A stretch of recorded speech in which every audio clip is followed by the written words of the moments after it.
In North Carolina, a local cemetery holds a deadly secret. What if he really is seeing ghosts? Bodies may lie in peace, but their spirits may be anything but restful. And what if it doesn't stop? What do we do then? In America, there is real evil. It lurks in the darkest shadows in our most ordinary towns. Between the worlds we see and the things we fear, there are doors. When they are opened, nightmares become reality.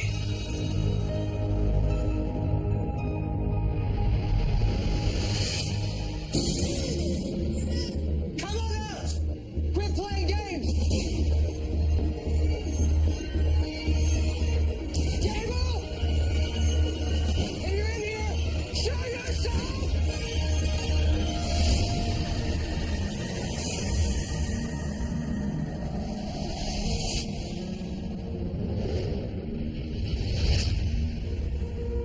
Jamie Bruce and Aaron Pennington grew up in Winston-Salem, North Carolina. A longtime couple, they decide to buy a house together in the historic neighborhood of Jackson Acres. It'll take some work to make it ours, but the foundation is solid, and the neighborhood is great. Yeah, this house was my first house. Nothing extravagant about it, but it was a start, and it was near Jamie's family.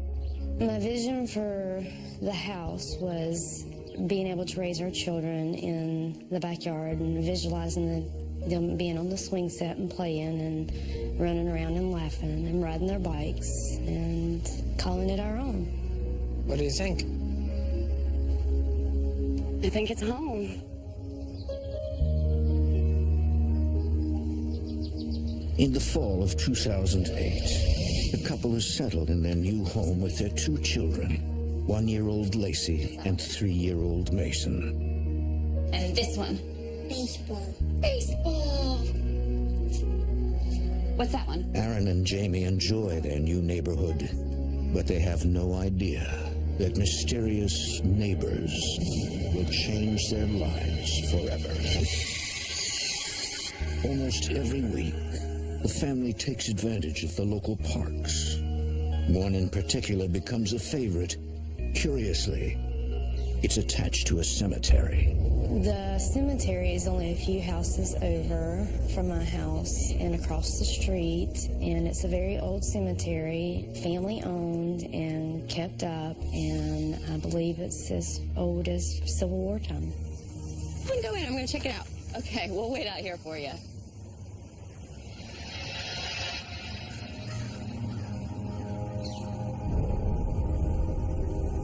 Jamie notices Mason seems preoccupied with something he sees and hears.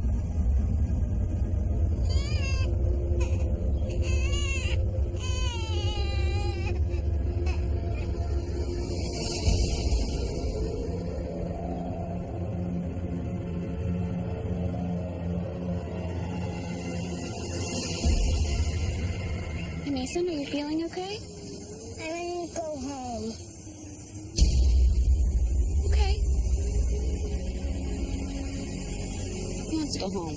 Okay, come on.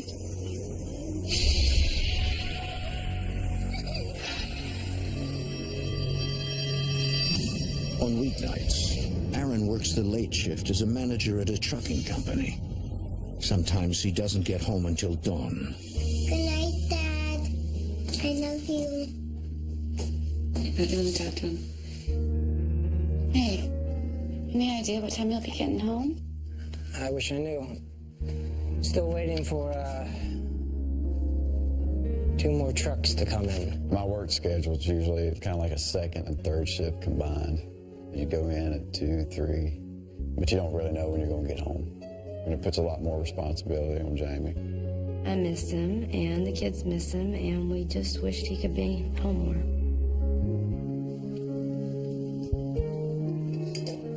Jamie settles in for another evening without Aaron, but she and her children are not alone.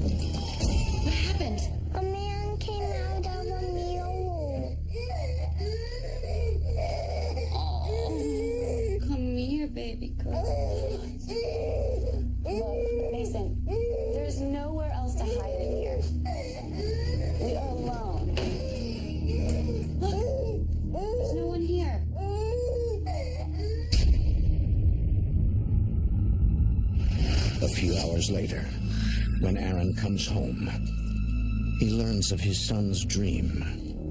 What was unusual about it was because this was totally out of the ordinary for my son to make up something like this. What are you doing, awake, huh? He wouldn't go back to bed until you got home.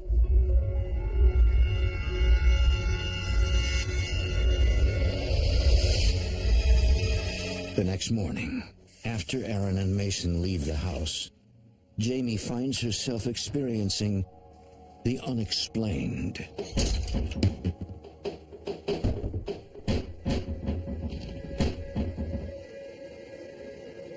I went walking into the kitchen and all the cabinet doors in the top were open. My first instinct was maybe I had done this myself. Don't really know why I would have left every single door standing wide open, but that was my first instinct. But still in the back of my mind, it just didn't make sense. Jamie tries to dismiss the experiences and goes about her routine. Yeah, let me see those grubby hands of yours. Oh, they're filthy. Filthy, filthy. Other one. All right, buddy. I'm gonna grab you a towel, okay? But that soon proves to be impossible.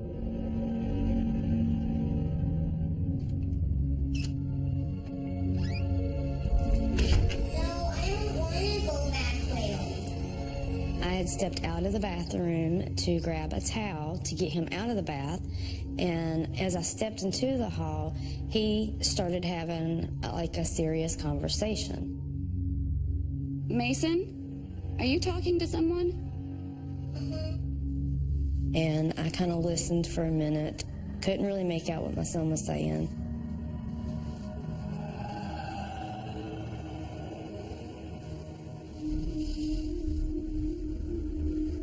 Mason, who are you talking to? Gable. Is Gable one of your toys? He's a man. A man? He was right here, but when he left. For the first time, Jamie begins to worry. Could Gable be more than a figment of her son's imagination? Could her neighborhood or her house be haunted?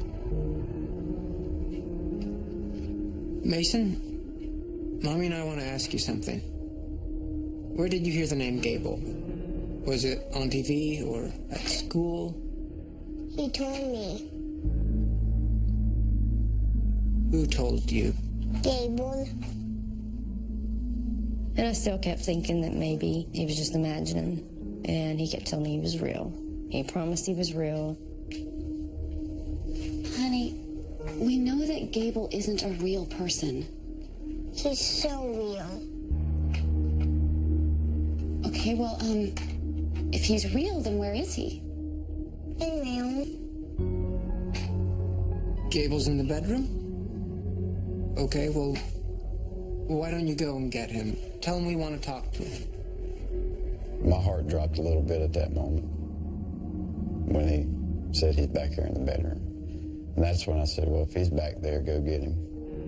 Tell him I want to talk to Gable. He really did walk back there and talked, said something. Where's Gable? Right here. Gable's where? Right here. Well, if he's right there, then why can't I see him? He's right where? He continued to say over and over again, Mommy, he's real. He's right here. He's standing right there. He sees you. He's right here. Can you ask Gable a question for me? Ask him what 5 plus 6 is. I knew that my son could not add. He knew his ABCs and he knew his colors and he knew how to count, but he did not know how to add.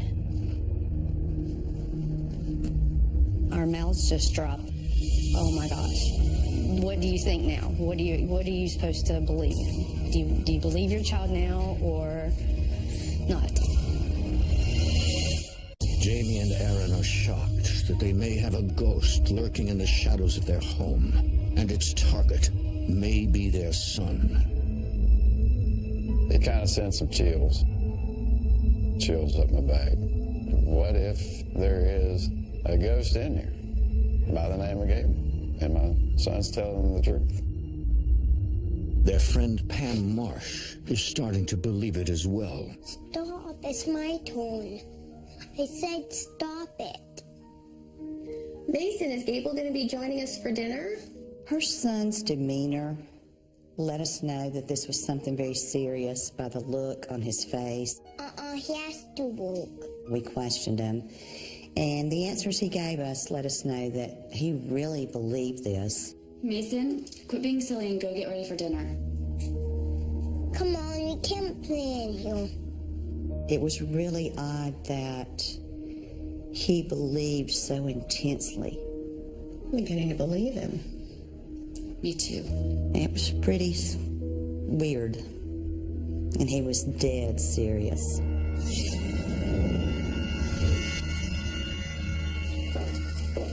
Miss Hamilton? Yes? I'm Jamie, Mason's mother. Of course, good to see you again. Seeking a rational explanation, Mason did very well. Jamie consults Mason's preschool teacher. Well, he did very well. Listen, I know this may sound like an odd question, but does the name Gable mean anything to you? Gable? No, I don't think so. Mason's been talking about someone named Gable, and I thought maybe it was someone in your class or a character from a book you read to the children. I've never heard the name Gable before. It's an unusual name. Maybe you heard it on TV. He couldn't have gotten it from anywhere else, not even off of television. He watched Elmo. I mean, I don't know of anywhere else he could have come up with such a name. I had to finally trust in my child and believe that he was definitely seeing someone or something. In the following days, Jamie is on high alert, watching for any signs that Gable is real. At times, I have felt like something was standing behind me and watching me.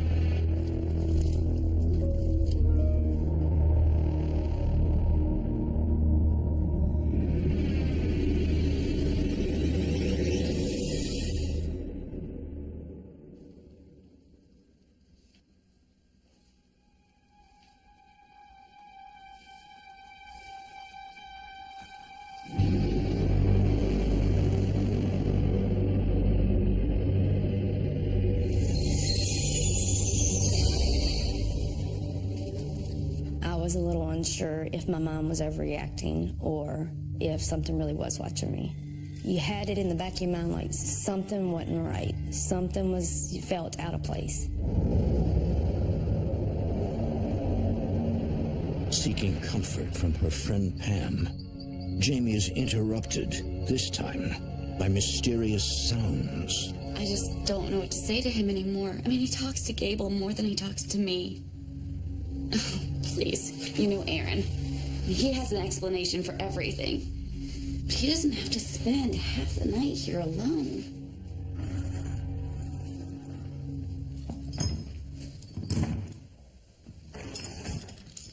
I think someone's in the house. Shh, shh, shh, shh. Just hang on a second.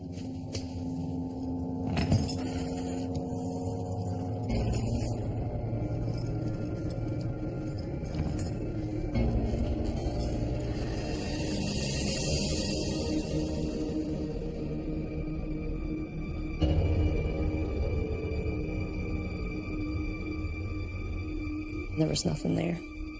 The kids were fast asleep. There is something going on in this house, Aaron. I'm hearing noises. There's loud noises. All right, just slow down. It sounded Like bike chains hitting the floor, and it was loud, and I have no idea how the kids didn't wake up. I don't know how they... Check the rest of the house. Yeah, I did. I checked the rest of the house. Everything's fine, but... I know I heard something coming out of that room. I believe you did hear something, but it couldn't have been a chain falling. It was probably just something in the heating system. I myself always look for answers. If it's something's broke, I want to fix it. If it's unexplained, I want to explain it. That's my, I guess, my thought process is there's an explanation for everything. Aaron never seemed overwhelmed. He was just wanting me to understand that he's listening. Jamie tries to convince herself there is nothing to fear, that her home is a safe haven where she can be protected from the outside world. But something wants her to feel otherwise.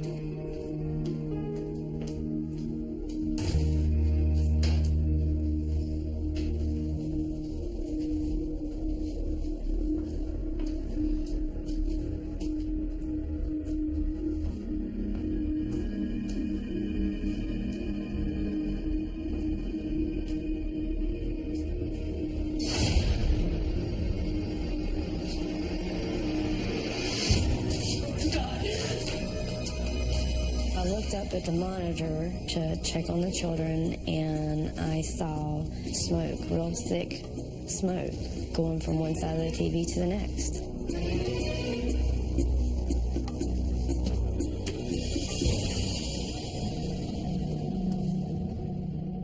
I got up there, and there was nothing there. There was no smell, there was no smoke, nothing. I called Aaron, and he said that if you saw smoke, then there has to be an explanation as to why there was smoke.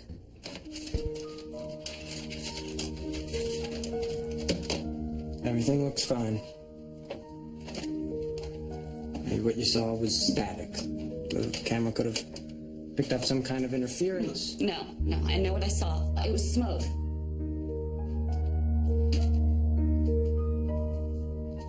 Maybe this was Gable. I thought in the back of my mind that it was possible that there was something that was trying to communicate with me to let me know that it is there and is present. Oh, whatever it was. It's over now. Nobody got hurt.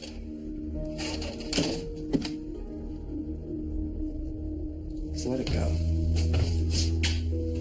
Call a night. Fine. The children are staying in our room tonight.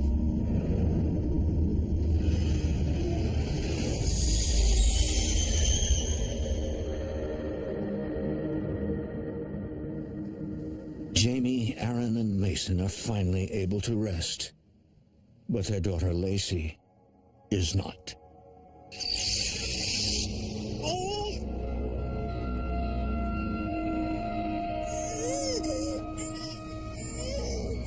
And Jamie is terrified because she knows why. What are we supposed to do? My children are my world, and to have something that's scaring them or bothering them is just devastating. I'll stay out there tonight. What if it doesn't stop? What do we do then?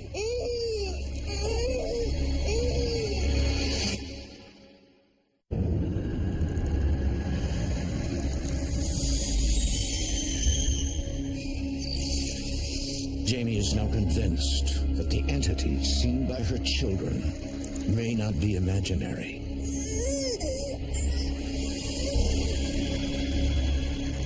I've never heard my daughter scream like that.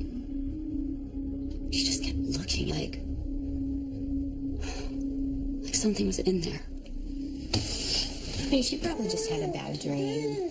Of course, when Jamie told me what had happened, I said, did she have a nightmare? And Jamie's like, no, this is different. She said, Pam, there was actually fear in my little girl's eyes. I don't believe in ghosts, but I don't know how else to explain it. Stuff like this has been happening ever since Mason started talking to Gable.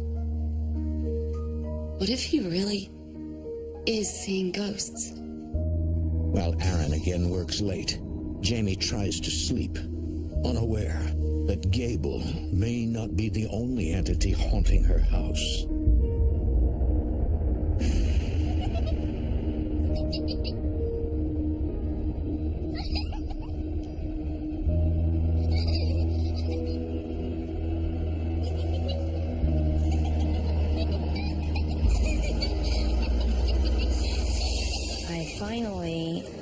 braved up enough to pull the covers down, and there was nothing there. When I heard the laugh, it was as loud as I'm talking right now, and only about 2 or 3 feet away from me. And it was just so real. That's when I realized that this was real, that there was definitely something in my house. And at that point, I was terrified. When Aaron returns home, he knows his family's life has dramatically changed. We're all now in the living room, all together, one big bedroom.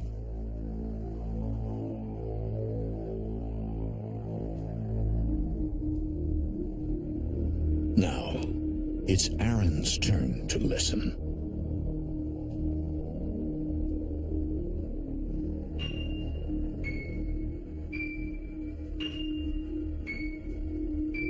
I start hearing this like 3 notes, same rhythm, over and over. And I'm sitting there listening to it, and it don't stop.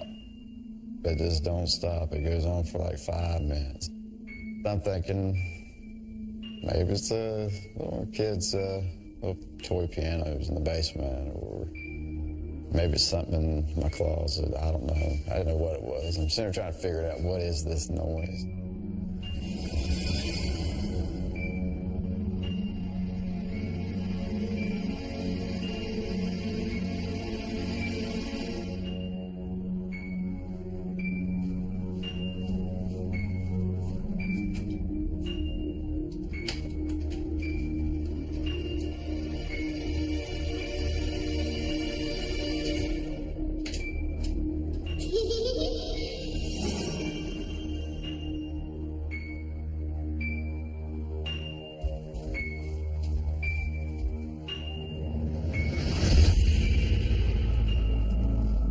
Aaron is determined to find an explanation. But now he himself begins to wonder, what if there isn't one?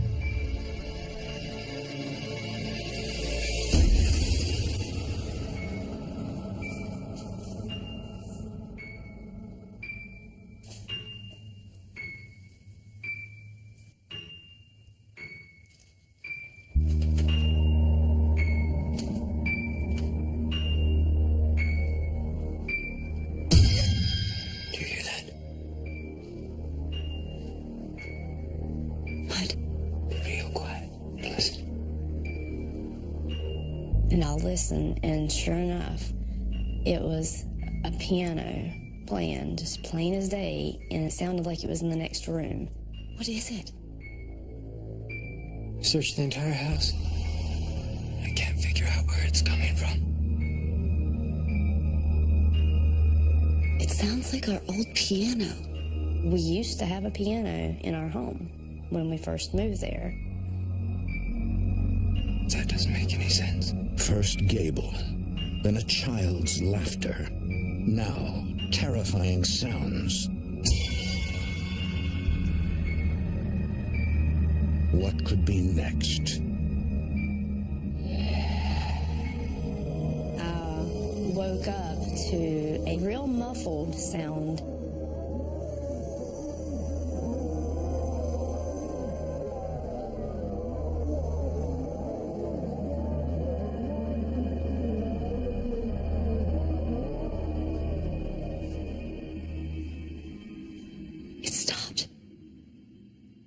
It's like they heard us. We interrupted them. What I had heard, 100%. I knew that there was no denying that. Jamie and Aaron both realize they need help, and they need it fast.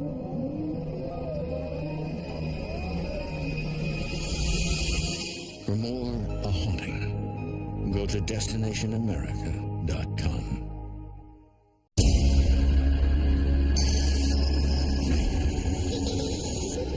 Jamie and Aaron are horrified and confused by events occurring in their North Carolina home.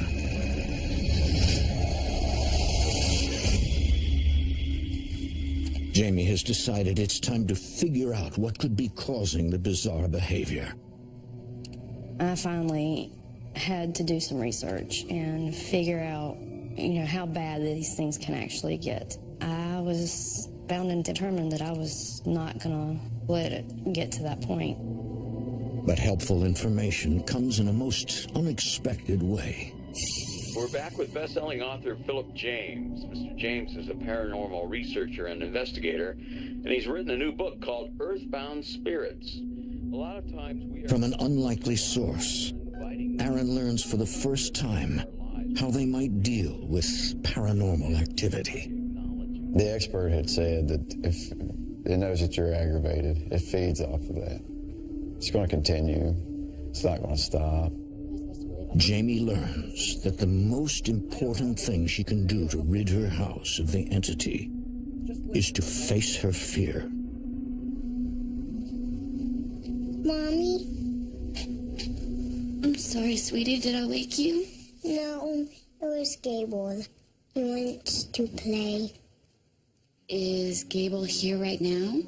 He's in Rio. I decided to be strong. I was going to stand up for myself, for my children, and for my home. Gable, I need you to leave our house now. It's time for Mason to go to bed, and you're keeping him awake. I looked over that direction, and I told Gable that he needed to leave, that it was time for our son to go to bed. He told you he's going. Good. In the following weeks, the house remains quiet and peaceful. Jamie ignores her fears and reclaims her life. She has no idea that the entities in her home are changing their focus from her children to her.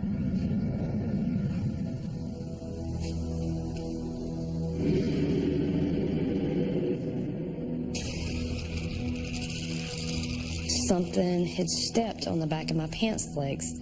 It startled me, but I ignored it.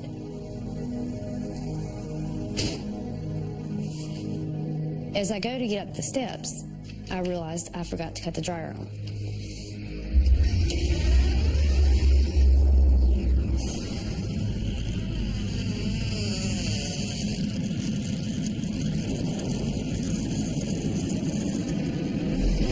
Something grabbed the back of my calf. I felt like it just wanted me to know that it was still there. At that point, I lost it. I knew then that it can get physical. What happens if it touches my children? She called me hysterical. She said, something, you need to get home. It kept pulling me down. Are you okay? It bothered me to think that if something can touch you, that's a whole different ballgame. Because if they can do that, what else can they do? Stay out of the basement. I'm on my way.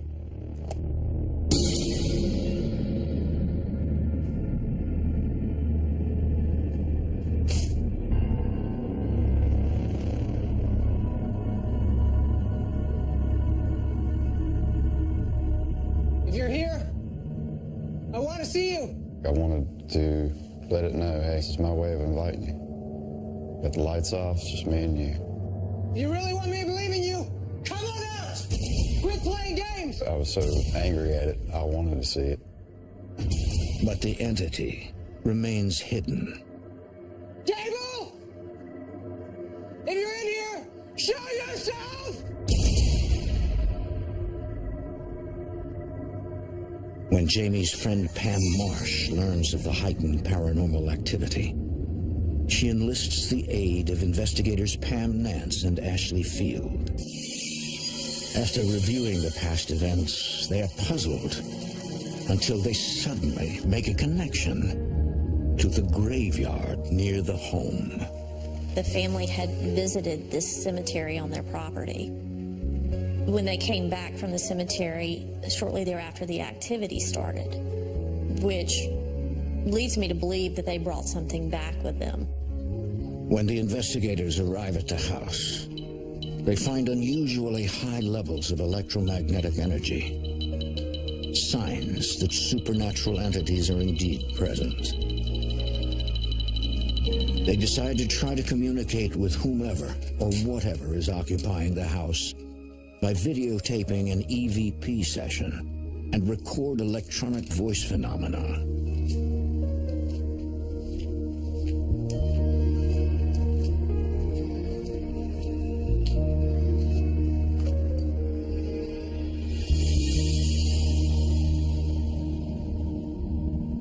Gable, are you here? Once the EVP session started, you could feel an energy build in the room. Are you here because of Mason?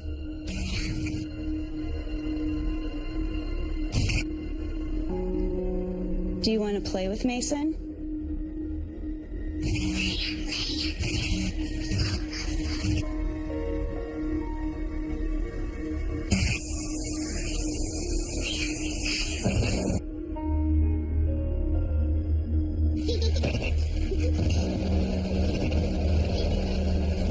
I know there are others. Who is here with you? I very rarely hear voices with my naked ear on an investigation, but this investigation was different.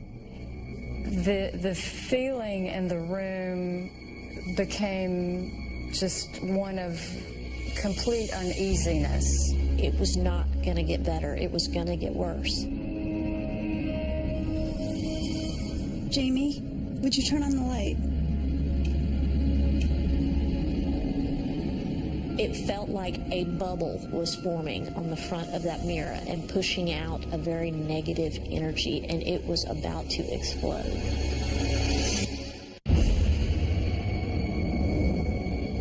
Paranormal investigators Pam Nance and Ashley Field cannot believe their eyes as they watch something try to emerge through a mirror in Jamie and Aaron's home. An entity. They immediately decide they need to stop. Many people believe that mirrors can actually act as a portal between our world and the spirit world. There have actually been reports of entities coming through mirrors. I think there's something trying to get through. At that moment in time, had I not stopped, I think the activity would have escalated on a level no one had seen yet by what would have been brought in. I knew immediately that I needed to do something before this bubble of negativity exploded outwards into the room. Investigator Ashley Field has come prepared for a purifying ritual. The cleansing of the mirrors with this lemon-based water is a Low Country recipe to seal a portal. The investigator knows that the power is not only in the recipe. Cleansing is all about intent.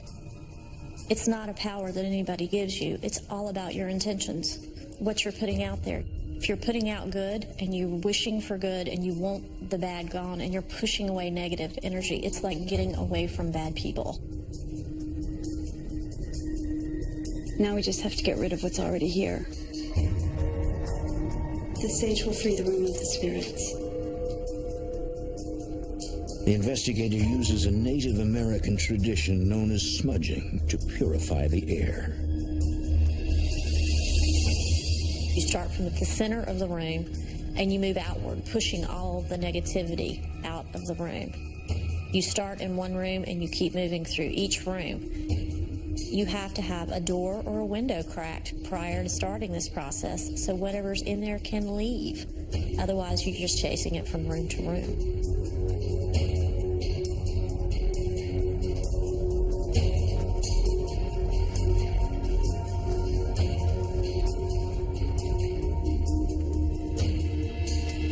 Next, she salts the property, a Christian tradition in the South. Salt's used for its protective qualities. It's a pure substance. It also repels evil. You start from the center of the room and you flick the salt forward.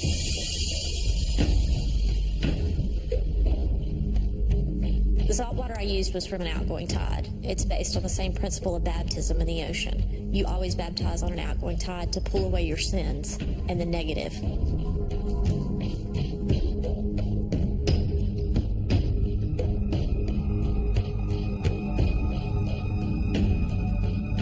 With the cleansing complete, the investigators hope to be able to confirm that the entities are gone. They are not. I typically take 3 photographs at a time. The first photograph was normal. Second photograph, there was a very dark shadow coming down across the camera's field of vision. The third photograph, clear again. And at that exact same moment, we did get a spike on our EMF meter. The investigators conclude there is only one other way to complete the cleansing of the home.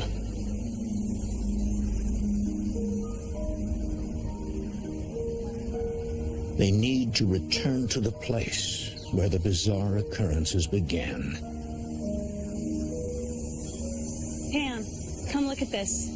When we went back to the cemetery, we were reading the grave markers, and there was a grave for Gabriel. Gabriel Jackson, 1838, 1864. He was the son of the original plantation owner. He had been in the Civil War and had been killed in the Civil War. The trauma of that sudden death is the perfect storm for a restless spirit. We associated that Gabriel with the Gable that the little boy was experiencing. The investigators also learned that the spirit of the laughing young girl taunting Jamie might also have a physical connection to the area. In our research, we did find that there was a group of ponds behind the original home place, and the story goes that a young girl drowned there. We suspect that the little girl may have been a slave on the original plantation. She died a traumatic death, a sudden death. As we've seen through other investigations, she may not realize that she is deceased. She may still think she's living. She's still acting out the same lifestyle she was living before her death. I feel like that this is still their land in their eyes, and that's why they're still roaming around. With the investigators now understanding the entities at hand, can they finally free Jamie and her family from their paranormal nightmare?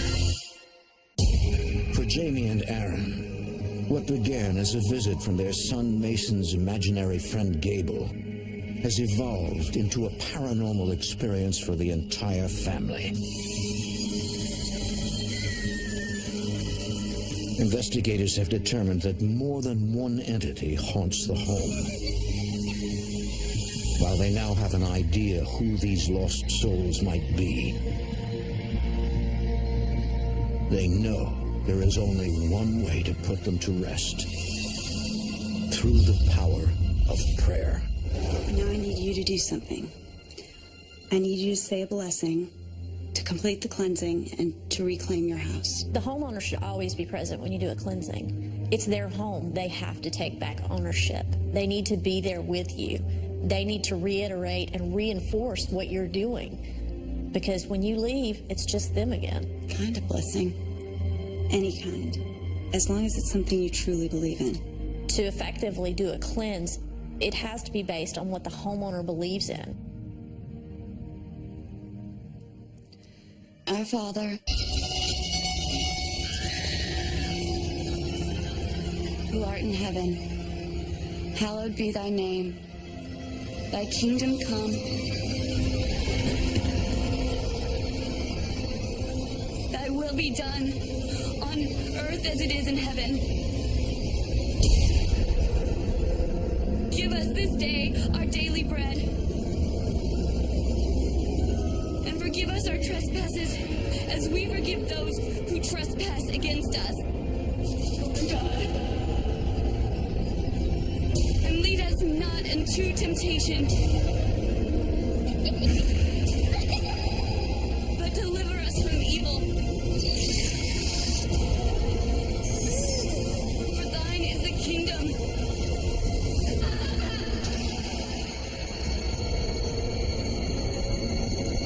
the power, and the glory, forever.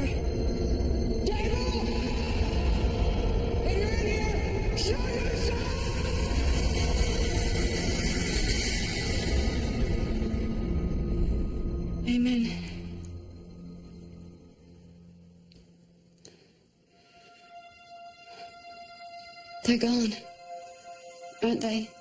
Nothing here can hurt you now.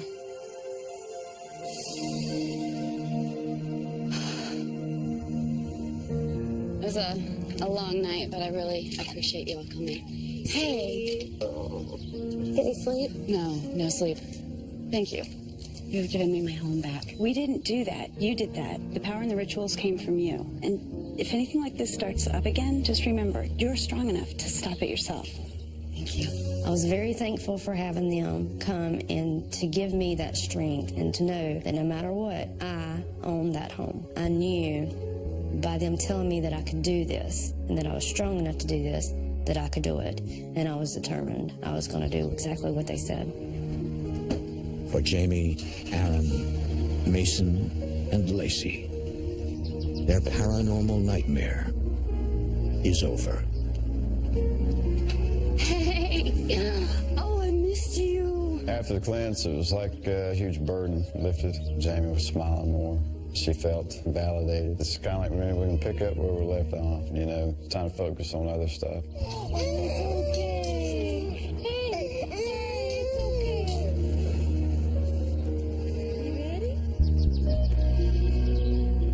Talking with the neighbors made me realize that we were not the only ones experiencing this, and that it was the land, I believe, is where it's all coming from.